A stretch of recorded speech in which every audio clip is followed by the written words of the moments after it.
నేను మీ బాణారెడ్డిపాచారి. ఈరోజు మనం తెలుసుకోబోయేది లగ్నం నుండి 11వ స్థానం. 11వ స్థానం అంటేనే లాభస్థానం. లాభస్థానంలో ఏ గ్రహాలు ఉంటే, లేదా లాభస్థానాధిపతి ఎక్కడ ఉన్నా, లాభస్థానాధిపతితో ఎవరు కలిసినా లాభాలు ఏ విధంగా ఉంటాయి అనేది మాత్రం మనం ఇప్పుడు తెలుసుకోబోతున్నాం. రాజుడుకు సమానమైన భర్త అంటే ఒక రాజు అతనికి సమానంగా ఉండే భర్త స్త్రీకి దొరుకుతాడు. అప్పుడు స్త్రీ లగ్నం అయితే ఉండాలి. అలాగే స్త్రీ జాతకంలో లగ్నంలో శుక్రుడు 4లో గురువు నిలిస్తే, లగ్నం కన్య అయి బుధుడు ఉచ్చమమై 11లో కర్కాటకంలో గురువు అమిరిన ఆ స్త్రీ యొక్క భర్త రాజు లాంటి ధీరుడుగా ఉంటాడు. స్త్రీ జాతకంలో లగ్నంలో శుక్రుడు 4లో గురువు, మేన లగ్నం శుక్రుడు 4లో గురువు, ఇది కేంద్ర స్థానం అంటాం. 1, 2, 3, 4 కేంద్ర స్థానం. కేంద్రంలో గురువు శుభుడు శుభరాశిలో ఉన్నాడు. లగ్నంలో శుక్రుడు ఎన్నో స్థానాధిపతి అయినా 3వ స్థానాధిపతి, అలాగే 5, 6, 7, 8 అష్టమ స్థానాధిపతి కూడా తీసుకుంటాం మనం. అయితే శుక్రుడు లగ్నంలో ఏ నక్షత్ర పాదాల మీద ఉండాలి, ఉంటే ఇలాంటి రాజుకు సమానమైన భర్త వస్తాడు అనేది ఇప్పుడు మనం తెలుసుకుందాం. రేవతి 4 మీద, రేవతి 4 మీద మేన రాశిలో మళ్ళీ నవాంశంలో ఇక్కడ ఉంటాడు. మేన రాశిలోకి వెళ్తాడు నవాంశంలో. లగ్నం కూడా రేవతి 4 మీద, అంటే స్త్రీ లగ్నం కాబట్టి రేవతి 4 మీద లగ్నం. Okay, fixed. ఇప్పుడు గురువుని తీసుకున్నాం. ఆరుద్ర 1, 4 మీద, ఆరుద్ర 1, 4 మీద మళ్ళీ గురువు ఎక్కడికి వస్తాడు? నవాంశంలో మేనంలోకి వస్తాడు. ఆరుద్ర 4 మీద మేనంలోకి వస్తాడు. ఆరుద్ర 1 మీద ధనుసులోకి వస్తాడు గురువు. ఇలా ఉంటే రాజులకు సమానమైన భర్త అనేది ఈ స్త్రీకి అనేది దొరుకుతాడు అనమాట. అంటే ఏదైనా పెళ్లి చేసుకున్న తర్వాత, ఏమైనా పెళ్లి చేసుకుని వివాహం ఆడిన తర్వాత అతని పేదవాడు కూడా రాజులాగా తయారవుతాడనే విషయాన్ని మనం తెలుసుకోవచ్చు. అదేవిధంగా లగ్నం కన్య అయి బుధుడు ఉచ్చమమై, బుధుడు ఇక్కడ లగ్నం కన్య అయితే బుధుడు ఇక్కడ ఉచ్చమవుతాడు 100% బలం. ఓకే, ఇప్పుడు 11వ స్థానంలో గురువు నిలిచి, 11వ స్థానం కదా లాభస్థానం, గురువు ఇక్కడ నిలిచి ఎన్నో స్థానాధిపతి? ఇప్పుడు భర్త కదా కావాల్సింది, రాజుకు సమానమైన భర్త కావాలి కాబట్టి 7వ స్థానాధిపతి కలత్ర స్థానం అంటాం దీన్ని. కలత్ర స్థానాధిపతి ఎవరైతే ఉన్నారో ఆయన 11వ స్థానంలో ఉచ్చ పొంది, అంటే 100% బలం కలిగి, బుధుడు కూడా 100% బలం కలిగి, లగ్నంలో బుధుడు కూడా 100% కలిగి, లగ్న బలం కూడా ఉండాలి ఇక్కడ.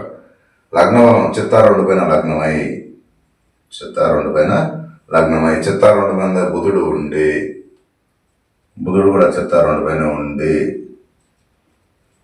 ఓకే, గురువు వచ్చి పునర్వసు 4 మీద కానీ ఆశ్లేష 1 లేదా 4 మీద కానీ ఉంటే ఇది 100% అనేది పనిచేస్తుంది.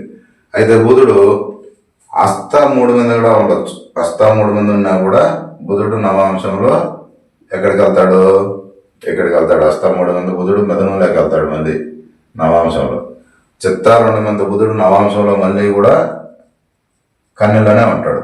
అంటే 100% బలం, 75% బలం, శుభరాశులు అనమాట. అంటే ఆయన రాశులు అవి. ఇప్పుడు గురువుకి ఇది ఉచ్చ స్థానం అయింది. గురువు పునర్వసు 4 మీద ఉంటే మళ్ళీ అక్కడే ఉంటాడు నవాంశంలో. ఎక్కడ? కర్కాటకంలో. అలా లేదు. అశ్లేష 1 మీద ఉంటే నవాంశంలో మళ్ళీ గురువు ఇక్కడికి వస్తాడు ధనుసులోకి. అశ్లేష 4 మీద ఉంటే నవాంశంలో గురువు మళ్ళీ ఇక్కడికి వస్తాడు. సో ఇలా ఏదైనా కానీ నవాంశంలో ఎప్పుడైతే ఈ బలం అనేది ఉంటుందో 100% అప్పుడు రాజుకు సమానమైన భర్త స్త్రీకి లభిస్తాడు అని మనం తెలుసుకోవచ్చు. అయితే ఇది మనం నక్షత్ర పాదాలు లేకుండా, నవాంశం లేకుండా, ఇది పర్ఫెక్ట్గా రాశికుండలో ఉన్నంత మాత్రాన అంత సమానమైన భర్త వస్తాడు అనేది మనం చెప్పడానికి లేదనమాట. ఏ ఒక్క దీంట్లో తీసుకున్నా కూడా నక్షత్ర పాదాలు ఉండాలి, నవాంశంలో మళ్ళీ బలం కలిగి ఉండాలి, శుభరాశుల్లో ఉండాలి. శుభులు పాపరాశుల్లోకి శుభులు పోయిన తర్వాత అంత బలం అనేది వాళ్ళు ఇవ్వడానికి జరగదు అది. కాబట్టి ఎప్పుడు కానీ ఇప్పుడు బుధుడు శుభుడు, గురువు శుభుడు శుభరాశుల్లో ఇప్పుడు మనం చూపించాము. ధనుసు రాశి శుభరాశి, మీన రాశి శుభరాశి, మిథున రాశి శుభరాశి, కన్యా రాశి శుభరాశి, శుభరాశిలో శుభగ్రహాలు, కర్కాటక రాశి కూడా శుభరాశి. అలా తులారాశి శుభరాశి, వృశ్చిక రాశి శుభరాశి. శుభరాశులు ఇవన్నీ కూడా శుభరాశులు. పాపరాశులు లేకపోతే ఖచ్చితంగా అంత బలం అయితే ఉండదు. కాబట్టి ఎప్పుడు కూడా నవాంశాన్ని కూడా ఖచ్చితంగా తీసుకొని చూడాలి. నవాంశం తీసుకునేటప్పుడు నక్షత్ర పాదాలు ఉంటాయి, అది కూడా శతాబ్ది పంచాంగంలో చూసుకోవాలి. నక్షత్ర పాదాలు ఇప్పుడు కంప్యూటర్ జాతకంలో వచ్చేవి అంత కరెక్ట్గా లేవు. కాబట్టి మీరు నేర్చుకొని చూసుకొని తెలుసుకోవాలి. ఒక పాదం మారినా ఒక ఫలితం మారిపోతుంది. ఇప్పుడు పునర్వసు 3 మంది గురువు ఉన్నాడు అనుకున్నాం, మిథునంలో ఉంటాడు, బలం లే కదా, ఆయన సొంత నక్షత్రమైనా బలం ఉండదు. అలా కాదు, ఇప్పుడు అశ్లేష 1, 4 కాకుండా 2 మీద ఉన్నాడు అనుకున్నాం ఉదాహరణకి. అశ్లేష 2 మీద గురువు ఇక్కడే ఉంటాడు, ఎక్కడ రాసుకుంటాడు. నవాంశంలో ఏమవుతాడు, ఇక్కడ పోతాడు, మకరంలోకి నీచమవుతాడు. అప్పుడు ఆ ఫలితాన్ని చెప్పడానికి లేదు. కాబట్టి ఎప్పుడు కూడా కానీ ఒక పాదం మారినా కూడా ఫలితాలు మారిపోతూ ఉంటాయి. కాబట్టి ఫలితాలు చెప్పేటప్పుడు ఏదైనా కానీ నక్షత్ర పాదాలు లేకుండా ఫలితాలు చెప్పడానికి లేదు, నవాంశం లేకుండా ఫలితాలు చెప్పడానికి లేదు. అదేవిధంగా ఇది దశాకాలం కూడా మెయిన్ ఇంపార్టెంట్. ఒక దశ ఎప్పుడైతే జరుగుతుందో ఎవరికైనా, స్త్రీకైనా పురుషుడికైనా, ఈ దశలో మ్యారేజ్ జరిగితే ఖచ్చితంగా రాజు లాంటి భర్త అనేది వస్తాడు. ఎప్పుడు గురు మహర్దశ, 7వ స్థానాధిపతి ఎవరు, గురువు. లేదా బుధ మహర్దశ, బుధుడు ఎవరు, లగ్నాధిపతి. లగ్నం అంటే లగ్నాధిపతి కానీ 7వ స్థానాధిపతి కానీ వచ్చినప్పుడు ఆ దశలో వివాహం జరిగితే అలాంటి భర్త ఖచ్చితంగా 100% వస్తాడు అని మనం తెలుసుకోవచ్చు. ఓకేనా? ఈ వీడియో నచ్చితే లైక్ చేయండి, షేర్ చేయండి. మరిన్ని వీడియోల కోసం చూస్తూనే ఉండండి. నేను మీ బాణాల డబ్బాచారి.